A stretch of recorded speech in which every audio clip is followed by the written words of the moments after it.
안녕하십니까? 텐트커피 위철원입니다. 오늘은 그 커피 향미 평가, 쉽게 배우는 커피 향미 평가에 대한 설명을 하도록 하겠습니다. 왜 이게 중요하다면, 제가 이제 로스팅을 하거나 이제 뭐 수업을 하다 보면 이 추출되는 커피를 어떻게 서로 통용해야 되는지, 어떻게 서로 커뮤니케이션을 해야 되는지 그 어려움을 겪거든요. 그래서 일단은 이런 가이드가 필요할 것 같아 가지고 쉽게 배우는 쉽게 어렵게 나와 있는 거 말고 쉽게 배울 수 있는 그런 커핑에 따르는 거기 평가, 이런 것들, 커피를 어떻게 평가할 것인지에 대한 수업을 진행하도록 하겠습니다. 예, 커피에도 이제 그 유행이라는 게 있는 것 같습니다. 예, 제가 처음에 커피를 시작을 할 때는 저는 일본식 그 핸드 드립을 먼저 배웠는데, 그때는 추출에 대한 관심이 되게 많았습니다. 그래서 예를 들어서 육기와 드립 주전자가 나왔다 그러면 뭐 사러 가고, 또 뭐지, 다카이로 핸드 드립 주전자, 뭐 칼리타 동주전자 많죠. 그래서 그 도구도 되게 많았습니다. 그래서 요즘에는 포어브 방식을 많이 선호를 하는데, 하리오 시계, 예전에는 칼리타나 멜리타나 본막, 고노 뭐 이런 식으로 좀 약간 이 정성을 들여서 쏟는 방식의 추출을 되게 유행했었죠. 근데 이게 손을 많이 타고 이게 어떤 매뉴얼화하기 힘든 게 있어서 일본은 이게 가능한데, 우리는 조금 하다가 좀 시들시들해진 그런 케이스입니다. 추출에 관심이 되게 많았어요. 추출은 이거 재밌으니까 다음 시간에 한번 하도록 하겠습니다. 그 다음에 이제 로스팅으로 넘어왔어. 로스팅. 에스프레소 추출은 뭐 따로 두더라도 로스팅에 대해서 이제 관심을 갖기 시작했죠, 사람들이. 그 다음에 이제 커핑으로 넘어갔습니다. 그래서 AC라든지 SCA에서 나온 어떤 형태의 어떤 커핑 폼을 가지고 이제 커핑을 하기 시작했는데, 이게 이 연결되어 있는 것 같아요. 로스팅만 해서는 안 되고, 이런 추출과 이 커핑을 같이 병행을 해야지만 가능한 것 같습니다. 이게 필연적으로 필요한 부분인 것 같아요. 그래서 오늘은 이 부분, 추출은 다음 시간에 하는 걸로 하고, 이 부분 커핑에 대한 수업을 하도록 하겠습니다. 커핑이라기보다는 쉽게 배울 수 있는 커핑, 쉽게 할 수 있는 거, 그걸 설명하도록 하겠습니다. 로스팅은 계속 해왔던 거니까 로스팅에 관련 부분들은 이렇게 진행을 하고, 이제 커핑에 관한 설명을 하겠습니다. 로스팅 수업하다가 왜 커핑 수업이냐라고 하는데, 뭐 전문적인 어떤 커핑 수업이 아니라 쉽게 배울 수 있는 커핑에 대한 설명을 하겠습니다. 왜냐하면 로스팅을 하다 보면 이제 서로 결과물 가지고 이제 커뮤니케이션을 해야 되는데, 그런 어려움을 호소하더라고요. 그래서 진짜로 이런 신뢰가 있습니다. 예전에 이제 수업을 할 때 10년 전쯤 됐겠나? 그때 이제 수업을 이렇게 했는데 그런 일이 있었어요. 실제 사례입니다. 사례인데 어떠세요? 그랬더니 문학적인 표현을 하는 사람이 있습니다. 어디 산들바람, 옥상에서 봄바람을 맞는 기분이에요. 실제입니다. 그리고 느낌은 잘 차려진, 수트를 차려입은 남자의 뒷모습을 보는 것 같아요. 이런 표현도 있었고요. 또 자취방 장판 냄새 같아요. 뭐 이런 표현도 있었고. 하여튼 이렇게 표현들이 되게 다양하더라고요. 문학적으로 표현하시는 분도 계시고. 근데 이제 그 3월에 봄바람을 맞는 기분은 어떤 기분인지는 알겠지만, 이게 너무 주관적인 평가다 보니까 어떤 규칙을 정해서 평가를 하자. 물론 뭐 SCAA나 이런 CQI, 뭐 이런 Q그레이드, 이렇게 어떤 생두 회사라든지 로스팅 회사에서 그 생두가 오면 그거를 어떤 로스팅의 기교 없이 그냥 볶아내 가지고 그 생두 자체를 평가하는 어떤 기준의 어떤 폼도 있습니다. 그런 것도 있지만, 우리가 쉽게 접할 수 있는 그런 폼으로 그냥 쉽게 꾸며봤습니다. 그래서 뭐 제가 쓰는 것들은 어떤 거냐면 ABC입니다. ABCS. 이제 제가 향을 강조하는 프로파일에 영상을 하나 올린 게 있는데, 이게 재밌는 게 향이라는 게 맛이랑 이게 연결이 되어 있습니다. 그래서 코를 막고 음식을 커피를 마시는 거랑 코를 이렇게 일반적으로 커피를 마시는 거랑 느끼는 강도가 다르거든요. 그래서 향을 강조하는 프로파일에 보면 제가 사실은 여기에 어떤 숨은 의도가 있냐면, 향이라는 게 이제 두 가지인데, 뭐 예를 들어서 단향이 있고 뭐 신향이 있다, 이렇게 표현할 수 있겠죠. 단향과 신향, 이렇게 향이 강조되는 프로파일이라기보다는 어떠한 특정한 부분에서 그러한 향들이 많이 올라와서 그렇게 했는데, 어쨌든 맛이 같이 가는 거예요. 맛이 같이 가는 거예요. 여기에서 뭐 향만 똑 떨어져 가지고 보여주는 것들은 이제 그렇게 하기보다는 같이 음용을 해버리니까 단향과 신향이 같이 가기 때문에 사람들이 굉장히 이런 부분들에서 혼동이 일어날 수가 있습니다. 그거는 이제 참조해 두시고요. 자, 예를 들어서 ABC 기법인데, ABC는 이제 처음에 커피를 맡을 때 아로마 한글로 쓰겠습니다. 아로마, 그렇죠? 그 다음에 애프터 테이스트,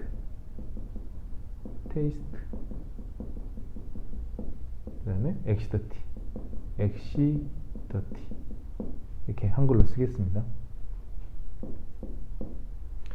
그래서 A에서 아로마, 애프터 테이스트, 엑시더티, 이건 뭘 의미할까요? 아로마는 향이죠, 향. 저번에 프레그런스랑 다른 아로마의 향, 젖었을 때의 향, 실제로 추출됐을 때의 향. 그래서 AC COE 커핑 폼에는 아로마만 있고 프레그런스가 아예 빠져 있습니다. 그래서 실제로 중요한 거는 아로마다, 젖었을 때의 향. 그래서 향이 좋습니다 라고 말하기보다는 아로마가 좋습니다, 그렇죠? 이렇게 말하면 될 것 같습니다. 아로마가 좋습니다. 이거는 뭘 의미할까요? 향이라는 부분도 결국에는 어떤 생두가 가지고 있는 특정한 그 평가 항목이다. 향을 특별히 강조하는 프로파일이 있을 수 있는데, 어쨌든 타고난다, 이런 게 있을 수가 있겠죠. 예를 들어서 에티오피아를 볶는데 이분이 2차가 들어가 버렸어요. 그러면 어떻게 될까요? 향이 확 죽죠. 네. 원래 가지고 있는 좋은 그 엑시더티가 죽어버리는 거예요. 그러면 이 신향이 줄어들어요, 그렇죠? 그런데 그러니까 콩은 가지고 있는 어떠한 성질이 있는데, 경우에 따라서는 그거를 없앨 수도 있고 있게 할 수도 있다, 로스팅에 따라서.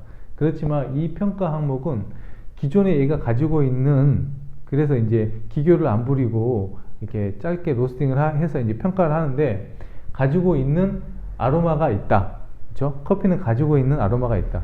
괜히 이런 얘기 해가지고 더 헷갈리나요? 어쨌든 이것도 평가 항목이다. 그래서 향이 좋습니다 라고 표현할 때 아로마가 좋습니다 라고, 아로마가 있습니다, 커피는 아로마가 있네요 라고 이제 표현하면 될 것 같습니다. 그 다음에 애프터 테이스트는 그거죠. 뭐라 그래야 되나요? 먹고 난 다음에 여운, 그렇죠? 여운, 피니시라고 그러죠. 예. 애프터가 깁니다. 피니시는 아닌가요? 피니시는 클린컵인가요? 자, 어쨌든 여운입니다. 여운, 길게 가는 거. 엑시더티, 이거는 산미, 그렇죠? 상큼한 맛, 그렇죠? 상큼한 맛, 산미. 이게 좋은 표현이고, 안 좋은 게 이제 사우어가 있죠.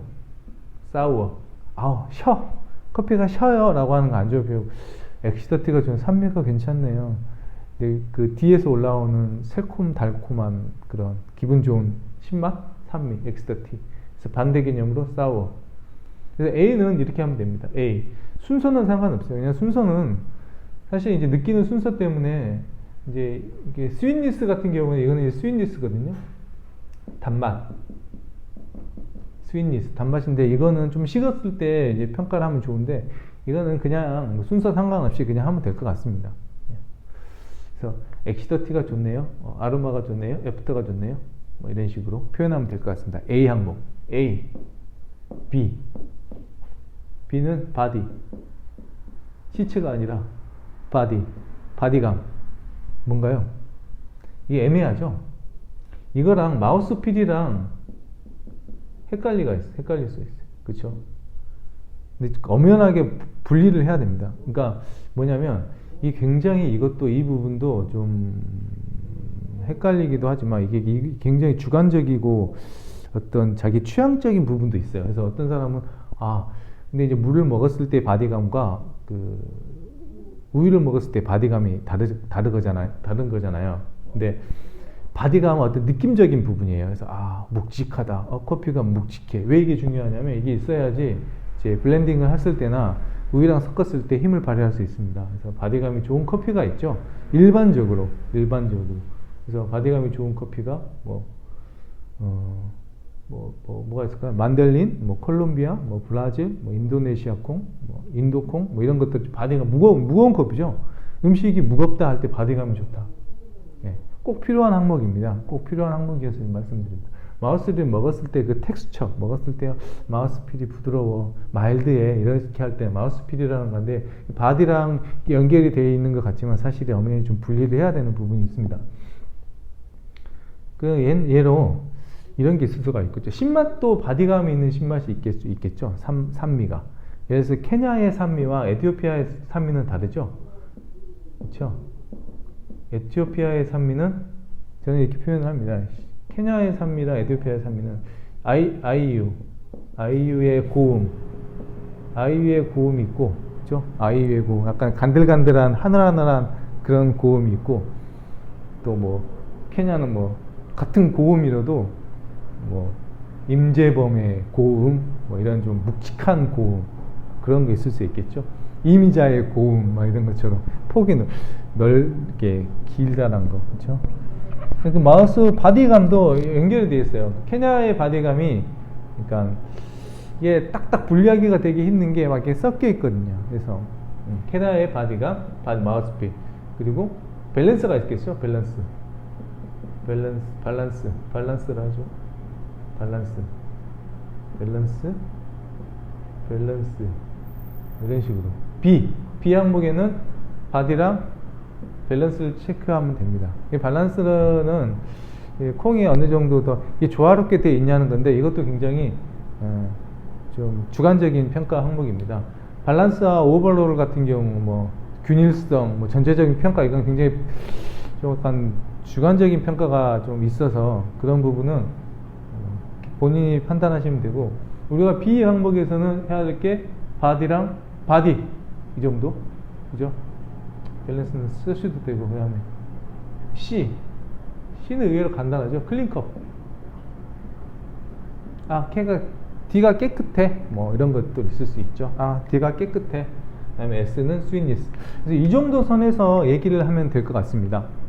커피는 마시고 이게 신맛이 뭐지? 이런 식으로 바디가 좋네요. 이런 식으로 애프터가 긴 것 같아요. 그 다음에 차이죠. COE 1등이랑 2등이랑 차이가 종이 한 장 차이인데 마셔보면 밸런스랑 애프터가 차이가 많이 나는 것 같아요. 좋은 콩과 안 좋은 콩의 가장 큰 차이는 애프터 차이 같아요. 중간 맛이 길게 쭉 이어지냐 아니면 그냥 딱 끊기냐 그 차이가 제일 큰 것 같고 그 다음에 이제 전체적인 밸런스라든지 오버롤 이런 것들을 평가하는 것 같습니다. ABCS 외워놓으면 되게 편할 것 같아요. ABCS 그래서 이런 식으로 평가를 하면 될 것 같고요. 그 다음에 이런 테두리 안에서 이제 속에 있는 컨텐츠를 표현을 해야 되는데 이걸 먹고 난 다음에 압도적으로 느껴지는 그런 게 있지만 그래도 저는 어떻게 하냐면요. 이렇게 나무를 생각합니다. 나무와 풀. 나무가 있고 풀이 있죠. 자, 그러면 열매가 있습니다. 열매. 그죠? 열매가 담겨 있어요. 이런 현상, 이런 거를 머릿속에 형상화해서 하면 됩니다. 그래서 커피를 먹었을 때, 아, 이거 뭐지? 느낀 거 있죠? 나무 냄새. 나무 자체도 평가 항목이 되는 것도 있죠. 뭐, 삼나무. 뭐, 있습니다. 실제로. 그러니까 그 SCA에서는 그걸 이렇게 뭐 갈변화 반응, 뭐 유기화학 반응, 막 이렇게 막 분류를 해놨어요. 근데 그걸 뭐 찾아 들어가기는 힘들고, 그냥 이렇게 나무 이렇게 생각을 해서, 평가를 하는 거죠. 과일 종류는 뭐 수천 개죠. 거기에 맞는 걸 자기 찾으면 됩니다. 오렌지 맛, 뭐 포도 맛, 배 맛, 뭐 자두 맛, 뭐 감귤 맛, 이런 식으로 평가를 하면 되죠. 근데 여기 과일이 떨어져 가지고 이렇게 담기죠. 이거는 숙성이 되죠. 그래서 이거는 약간 와인이나 내지는 뭐 숙성된 과일, 그쵸? 꽃에 나무가 피었네요. 이렇게 나무, 꽃나무, 이것도 평가 항목이 들어가죠. 풀이 자랐습니다. 풀이, 허브, 예, 평가 항목이 들어갑니다. 예. 허브가 자라고 옆에는 밀이 자라요. 밀. 뭐 과일은 뭐 카카오도 나무죠. 붙이긴 나름인 것 같아요. 그래서 크게 밀, 호밀, 뭐 이런 거 있죠. 뭐 고구마. 그래서 이런 자연에서 맛을 사람들이 결국에는 경험한 거에 대해서 평가를 하는 거죠. 근데 이 서양 애들이 훨씬 커핑을 잘하는 것 같아요. 그거는 많은 경험치가 있기 때문에 많이 얼마 전에 베트남에 갔다 왔는데, 이제 제 나름대로 매년 올해의 커피를 선정을 합니다. 보는 사람은 없지만 한 몇 명 보나요? 근데 올해의 커피에서 작년에도 제가 이제 나름대로 선정을 하고 재미로 합니다. 근데 올해의 커피는 제가 베트남 그 마을에서 먹었던 그 베트남 스어다 커피, 그거를 올해의 커피로 했습니다. 너무 잠이 확 깨더라고요. 하여튼 죄송합니다. 딴 얘기는. 그래서 어쨌든 그 베트남에 갔을 때 먹어본 그 고수들이, 이제 베트남 가기 전에 제가 책을 읽었어요. 그래서 베트남 쌀국수에 관한 책을 읽었는데, 거기에 들어가는 쌀국수 성분에 따른 크기에 따라 가지고 분류를 해놓고, 또 고수에 대한 분류가 이렇게 쫙 나와 있더라고요. 그러니까 우리나라는 이제 뭐 방아, 뭐 고수 이런 식으로 표현하는데, 너무 향채가 많아서, 역시 이제 이 사람들은 다르겠구나, 쌀국수를 먹는 어떤 것도 다르겠구나 느꼈습니다. 그래서 뭐 라즈베리, 뭐 블랙카런트 막 이렇게 미국 애들이 써놓으면 우리가 사실 못 접해본 것들이 많아요. 하나의 예로 예가체프가 이제 군고구마 향이 많이 난다라고 하는데, 과연 그게 군고구마 향일까 생각을 한번 해보세요. 그게 허브 쪽이 아닌가라는 생각도 들었거든요. 그러니까 자기가 익숙한 거하고 편한 거에 대해서 사람들이 되게 이제 그걸 표현을 하려는 게 있어요. 그래서 이 부분은 어떻게 느껴야 되냐면, 바칼린이 자기는 귀를 쓰는 사람이다, 귀를 훈련시켜서 귀를 쓰는 사람이라고 하는 것처럼, 이 커피 하는 사람들은 혀를 쓰는 사람이기 때문에, 혀로 먹고 사는 사람이잖아요. 그렇기 때문에 많은 경험, 그리고 많은 걸로 이제 쌓아야 되는 것 같아요. 술, 담배 같은 거 하면 절대 안 되겠죠. 이제 커핑 하려면. 산달지라는 회사가 있는데, 산달리라고도 하고 산달지를 하죠. 미국은 산달지라. 여기는 커퍼들이 상주하고 있는 커퍼들이 나갔다가 들어오면 한 달간은 커핑에 참여를 못 시키더라고요. 일리랑 같은 동네에 트리에스타에 있는 그 생도를 그 이렇게 이제 거기서 블렌딩 해가지고 판매하는 회사인데, 여기 이제 커피를 수입하는 사장님한테 이제 갔다 온 얘기를 들었더니, 엄격하게 이제 분류를 이제 준비를 한다고 하더라고요. 그래서 이 사람들은 컨디션도 좋아야겠지만 다양하게 음식을 먹어보고 이제 표현을 하겠죠. 근데 사람들이 느낄 수 있는 것들이 다릅니다. 예. 이제 또 매니아의 세계로 가면 더 많은 걸 끄집어내겠지만, 보통은 뚜렷하게 느껴지는 것들을 표현하기 때문에, 그러니까 여기서 이제 붙이기 나름인 것 같아요. 뭐 과일, 그러니까 나무를 생각하시고 나무에서 떨어진 숙성된 나무를 생각하시고 이렇게 하면 될 것 같습니다. 크게 이런 분류가 되겠죠. 밀 쪽, 그렇죠? 밀. 그러니까 커피를 마시고 나서 내가 어느 부분으로 갈까라고 해가지고 막 튀어나오는 대로 생각하지 말고 이 부분 한번 점검을 해가지고 가면 될 것 같습니다. 밀, 뭐 호밀류 쪽, 곡물류가 하나가 있을 수가 있겠죠. 브라질 같은 경우 이런 경우도 있죠. 고소한 맛, 그죠? 그 다음에 뭐 과일류, 중미콩, 뭐 이런 거 있을 수 있겠죠. 그 다음에 뭐 허브유, 뭐 에티오피아 이런 거, 허브나 꽃 크게 나누자면, 굳이 나누자면 뭐 이런 식으로, 그죠? 과일에서 와인주, 뭐 이런 식으로. 네. 그래서 자연을 생각해서 컨텐츠를 찾아서 맞는 거를 맞춰보자. 그죠? 흙도 있을 수 있겠습니다. 흙. 그죠? 얼씨양. 나쁜 표현으로 이게 쓰이는데, 그 SEA는 나쁜 표현으로 쓰이는데, 좋죠, 이거 뭐. 만델린 같은 거. 그죠? 만델린 같은 거. 흙맛, 얼씨하다. 좋은 표현이죠. 흙. 이런 것도 있을 수 있고. 나무, 과일, 구름. 이런 건 안 되죠. 그래서 이런 걸 지향하기 위해서, 없애기 위해서 이런 폼을 만들어 봤습니다. 하여튼 도움이 됐으면 좋겠습니다. 서로 이렇게 커뮤니케이션 할 때. 고맙습니다.